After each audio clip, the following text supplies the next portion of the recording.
So the supposed victim was really you. But there's one thing I still don't understand. Traces of the large quantity of blood were found on the floor of the evidence room. If no one was murdered, then how could that be? Officer Meekins managed to cut his own hand. My guess is he's still the donor. Ugh, that's way too much blood for a cut on the hand. I had to do it that day. I just couldn't stand by and let it die. What do you mean by that? When you say it, you mean... Do you even have to ask, partner? SL9 incident. 2 years have passed since the case was closed. It was going to completely end with the transfer that day. Not if I have anything to do with it. That incident's not over. But what did you have hoped to accomplish by sneaking into the evidence room? When a case is closed, only that case-led detective can look through the evidence. I wanted to have a look at it myself one more time, no matter what the cost. I don't care what anyone says, partner. That case is mine. Officer Marshall wasn't in charge of that investigation. Why does he care so much about it? That day was my last chance. That's why you stole the detective's ID and just like them planned to take out the evidence. But why? Why did you disguise yourself as Detective Goodman? If I didn't make it look like Goodman was carrying out the evidence transfer, I'd be arrested for stealing evidence, which wouldn't get me anymore. So you did it to fool the security camera. And the detective's ID card? I stole that the morning of the incident. So that really was why Detective Goodman started filling out the lost item report. I returned his ID card. I left it on the floor in the prosecutor's office parking lot. The ID card I found was left by Officer Marshall then? So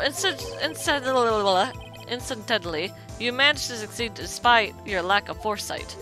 What do you mean, partner? I mean the fingerprint activated lock, of course. No matter how well you disguise yourself, you can't change your fingerprints. Under normal circumstances, you would have been able to open that locker yourself. But you could have because of the rubber glove just happened to be stuck on the door. That means Detective Goodman must have opened the locker before Officer Marshall. I wasn't expecting Officer Meekins. I knocked him out. Yeah, I know you did. You pulled a knife on Officer Meekins and tried to drive him off? Let's just say I was a little surprised. I only planned on being in the evidence for no more than 5 minutes. I didn't think anyone would actually come in during that short time. Officer Meekins certainly is one of a million type of person. Mistaking a detective for an intruder and demanding to be shown his ID. I'll have to think a little more about his raise this year. When did Edward get so much influence? Anyway, he threw himself at me and I ended up cutting him slightly. I'm sorry it had to turn out that way. With me knocking him out and everything. By the way, what happened to your knife? Oh, you mean this one? I don't know what to say. So you knocked Officer Meekins out and managed to escape. I knew which areas would be caught on camera. So you did your research beforehand. Those who go into the desert unprepared don't live long, partner. I didn't think it would make a difference though. The security tape is erased every 6 hours. If all had gone as planned, no footage would have been left. However, you bloodied your coat in your struggle with Officer Meekins. If someone was in the security room when I came out, the jig would have been up. I opened my locker and stashed it in there. What was Officer Meekins doing during that time? What else? He was sleeping like a baby.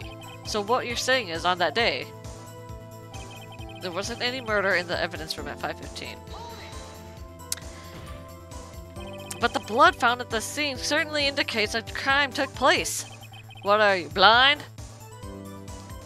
The victim, shown on the tape, is me, and I'm not dead yet, partner. So you stole the evidence from the locker. Actually, no, I didn't. Huh? Why not? When I opened the locker, the evidence was already gone. What? Mr. Edgeworth, where is the evidence? It's still missing, Your Honor. Huh? Detective Goodman's locker was already empty. I'm telling you, it was Gant! The police chief! Officer Marshall, may I ask you one thing? Fire away, partner. It's a free country. Just remember, I'm also free to decide whether or not to answer.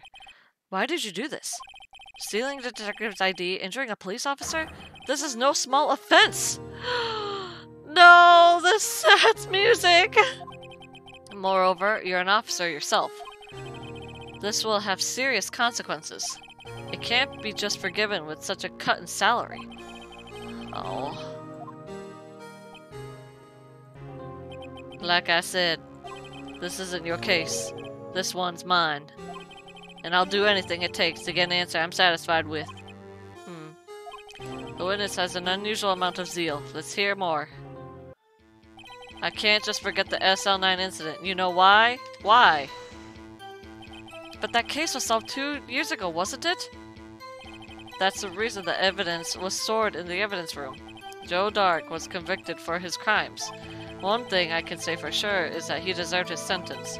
I remember that Joe Dark case. It involved serial murders, didn't it? I don't intend to complain about how it turned out, but there's something that still bothers me. Something went down at that trial. Something no one will talk about. What happened? I don't know. That's what I'm trying to find out. Why is he so concerned with that incident? Maybe I should present him what I think his real reason is. I have a feeling we'd wind up here sooner or later. Everyone involved here is related in some way in that case. I better take another look at the files. Wait, what? Huh? What? Blah, blah, blah.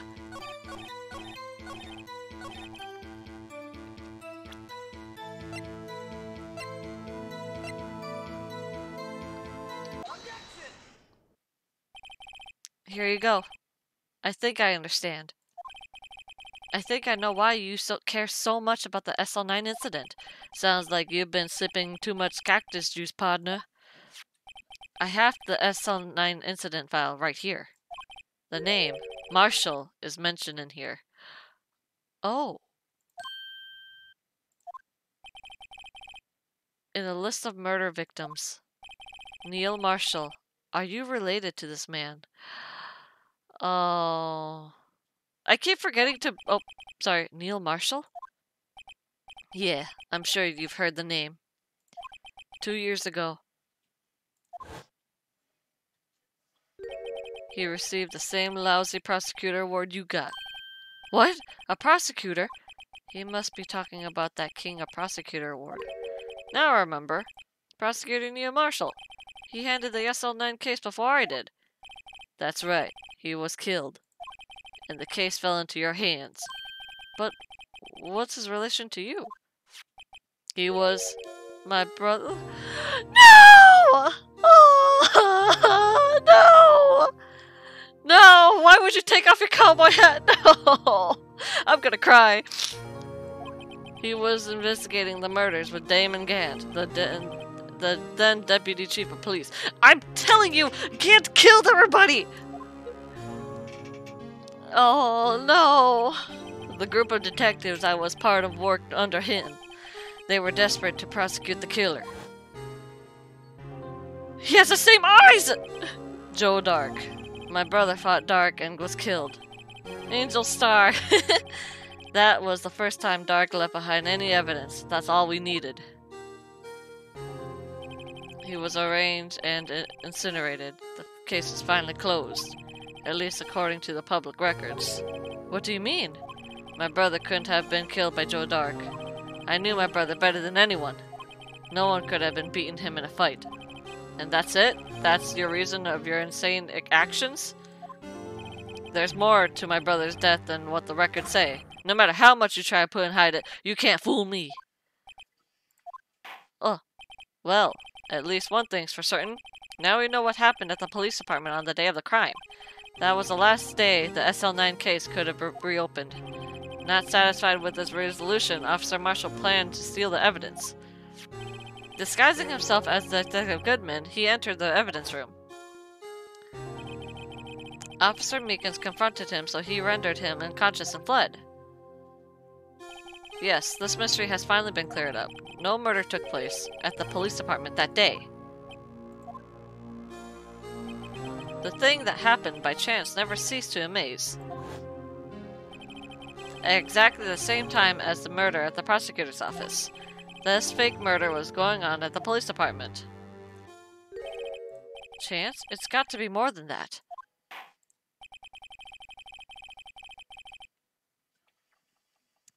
So if no one was murdered, I love her. So iconic. I don't know. I like her too. She's amazing, but like her foods, ugh, they scare me. So if no one was murdered at the police department on the day of the crime, that means the murder of the prosecutor office parking lot was the real one. Well, yeah. Which in turn means only one person could have committed the crime. Chief Prosecutor Lana Skye. But wait! A verdict wasn't reached in yesterday's trial. Which is why we examined the incident of the police department today.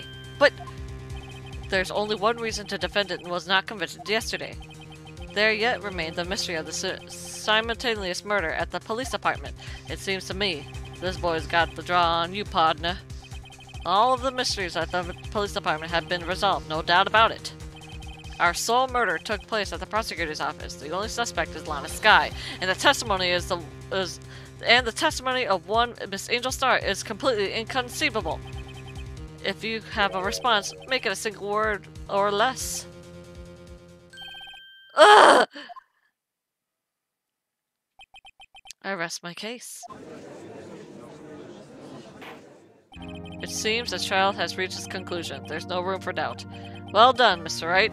Thanks to you, I didn't need to waste my time disproving all the alleged murders at the police department. There's no doubt that I proved today is true. The apparent murder on the security camera tape really was fake, but I didn't realize that would end up proving Lana guilty. Now then, time for the verdict has arrived. This court finds the defendant. Hold it! Lana? Emma, Your Honor, wait! Emma! The defense has an objection, a scientific objection, right? What do you mean, right? Mr. Wright, are you this girl's guardian? Your Honor, in a sense. Please, Your Honor, all I'm asking is a minute of your time. Please hear me out. Mr. Edgeworth, please. I don't want to leave any loose ends. You want a minute? I'll give you 3. I was kind of in a shock. I mean, finding out the SL9 incident referred to the dark killings. Now that you mention it, the name of both Skye sisters were in that file. But that's when I figured it out. I mean, what Officer Marshall was trying to do that day. So I knew his fingerprints had nothing to do with the crime. That left only one thing. The other handprint. You mean the traces of blood found in Detective Gumshoe's locker. But no fingerprints were found on that, right? No, but I figured I examined it scientifically. I'd be sure to find a clue. So I ran over and looked at it again. So, did you find something? No. Huh? Sorry, I guess I'm not much of a scientific investigator after all. Is that all? Please don't be mad. I'm just a high school student. And I'm just an attorney. But Mr. Wright, those traces of blood are the only clue we have. If we can't find something wrong with them, please, Mr. Wright, you're a professional. If anyone can save Lana, it's you! Me? Oh, boy! Oh, never mind. Emma Skye saving the day? Oh, never mind. Time's up. Now then, Mr. Wright. With regard to the incident at the police department, does any reasonable doubt remain? It appears the defense is troubled by the other blood mark. Looking at the floor plans, a handprint was discovered around here. Is there a problem with this? Mr. Wright, I'm sorry I can't be more of use, but still, if you can't find anything wrong with that blood mark, Lana will be... Please answer my question, Mr. Wright. We don't have all day. Yes, Your Honor. If ever I need to concentrate, it's now. What could be wrong with that handprint on Detective Gumshoe's locker? Could there be something missing?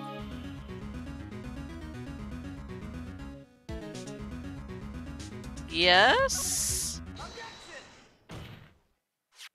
This handprint left at the crime scene clearly shows a contradiction. The only thing that seems clear is your grasping, Mr. Wright. Dude, I'm grasping hard. You've been staring pretty intently at those floor plans. Tell me, is there a problem with them? Yes, this is strange. Take a good look at these floor plans. Something is missing. Missing? You mean something hasn't been drawn on there? Yes, something that, when drawn, will completely change the meaning of the blood mark. Let us pray the defense isn't simply trying to buy time. Very well, Mr. Wright. With all this evidence here, there's got to be something I can use. The question is, which item can prove something is missing on the floor plans?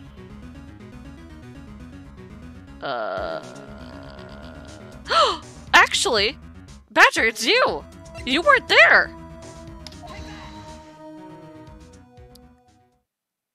What about that piece of plywood? The Blue Badger, mascot of the police force. Defender of truth, guardian of proof. I'm everywhere! Explain yourself, Mr. Wright.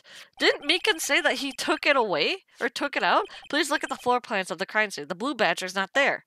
So watch what happens when we put him in. This is where he was dancing at the time of the crime. Well, what? That's right! As long as a Blue Badger is dancing here, it would be impossible to place a handprint at this spot of the locker! What? Nani?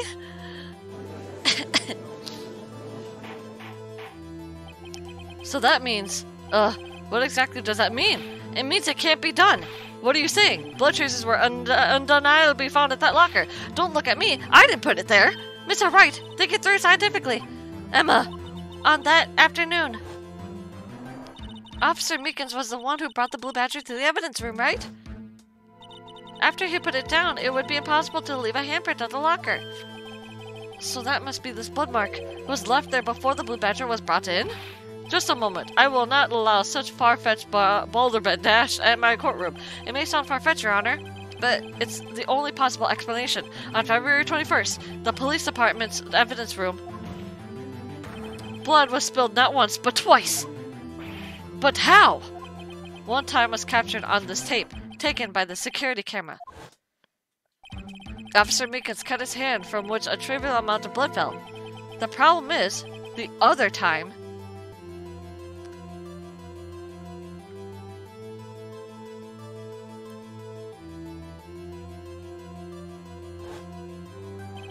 someone bled prior to the struggle down on this tape.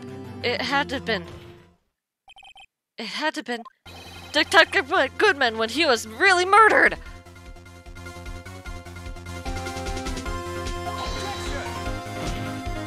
This is ridiculous. I refuse to accept your absurd claim.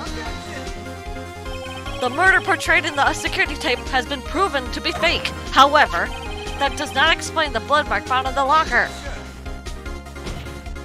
So then, assuming this murder you purport really happened, when did it take place? I demand you show evidence that proves when it occurred. When did the first incident occur? What do you mean? To summarize, the defense claims that prior to the Officer Meekins being cut by Jake Marshall, who was proposing as Detective Goodman, another incident took place in that evidence room. That's right, the blood mark on the locker proves it. Very well, then tell us. When did this first incident occur? As Mr. Edwards said, proof must be presented. Proof that shows when the murder took place. There's only one piece of evidence that can show that. Now then, will the defense please present this evidence? What shows the first crime took place?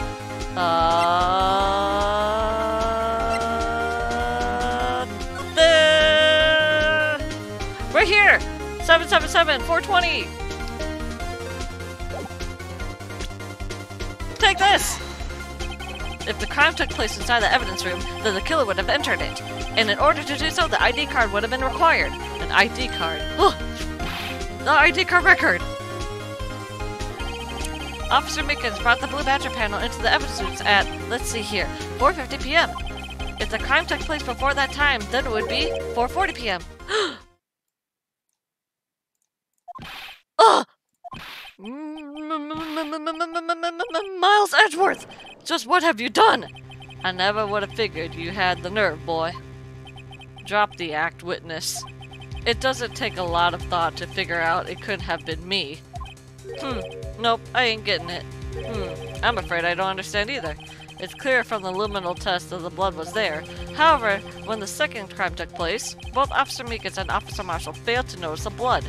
That means the blood from the first crime was wiped away by the real murderer. I would have been just 10 minutes to murder the victim, carrying this body away, and clean up the blood. Unfortunately, that's physically impossible. That would mean the crime must have taken place before Mr. Edgeworth entered the evidence room. Let's look at the charge again. There's only one other card remaining. 777. Talk about a lucky number. But wait, that doesn't make any sense. How could Detective Goodman have entered the evidence room? Since there's no record of his card being used beforehand, he must have entered along with the real murderer.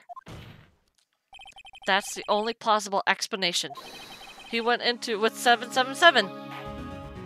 Mr. Edgeworth, please look at this. Look into this ASAP. Find out whose ID number is 777. That's 17 too many, Your Honor. Unfortunately, I'm unable to look up the owner of that ID card, at least at present. What? Explain yourself, son. The ID number 777 belongs with someone with the rank of captain or higher. I'm telling you, it is Gant! Gant did this!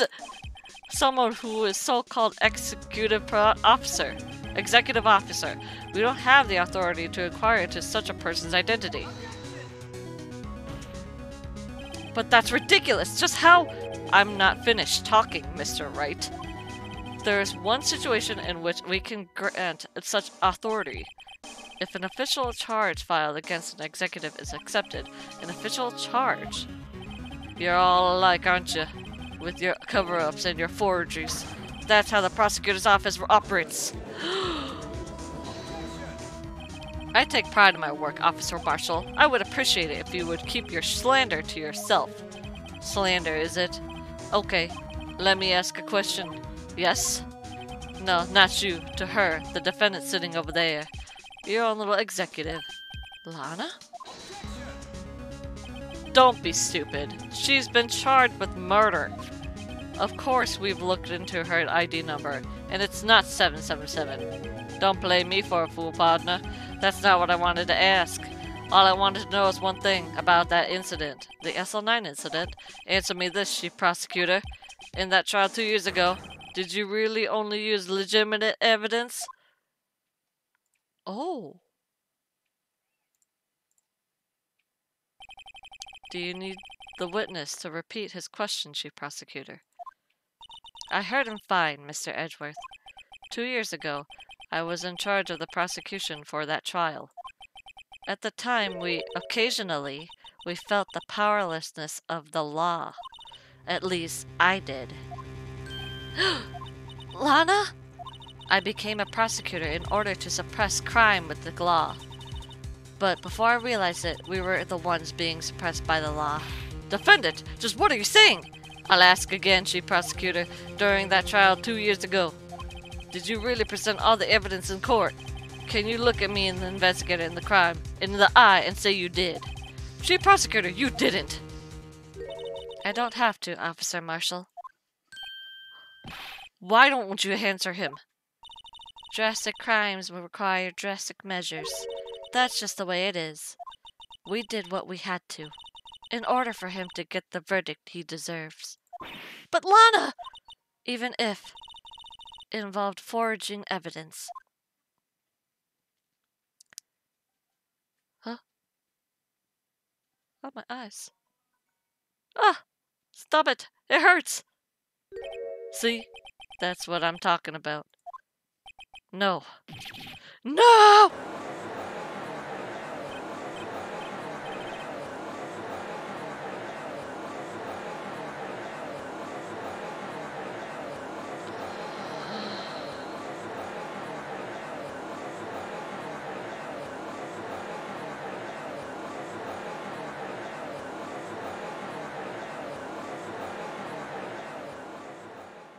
Oh my god, that was loud! Drama!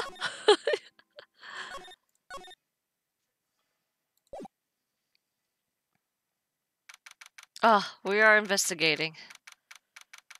Oh my god. I'm so sorry, Mr. Wright. I'm sorry for what my sister said.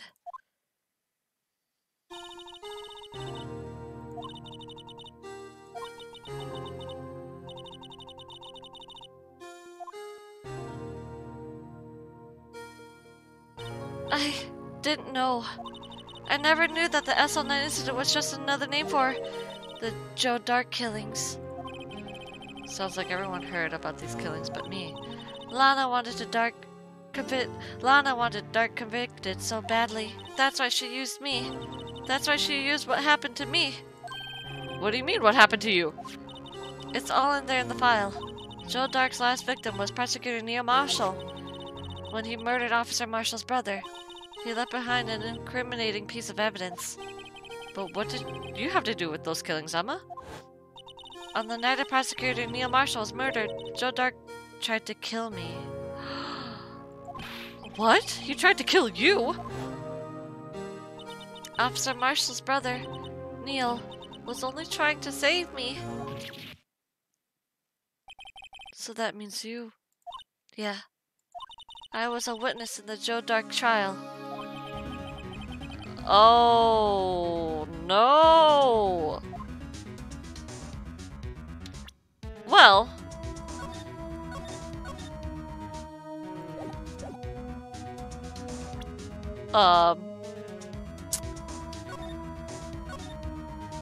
I think that's a good time to end today's stream.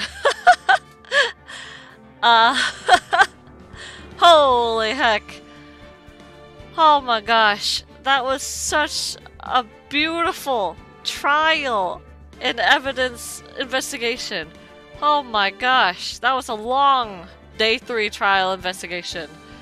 Next week we'll finish this up, hopefully. Like, I feel like it's Gant. Like, it has to be Gant. So good. Oh my god, Badger. It is so good. But yeah, next week we'll finish up Phoenix Wright. But tomorrow I'll play Devil May Cry. Thank you for the stream. Thank you for watching, Badger. Oh my god. But yeah, until then, I'll see y'all tomorrow when we finish Devil May Cry. Y'all have a good night. See you later. Bye!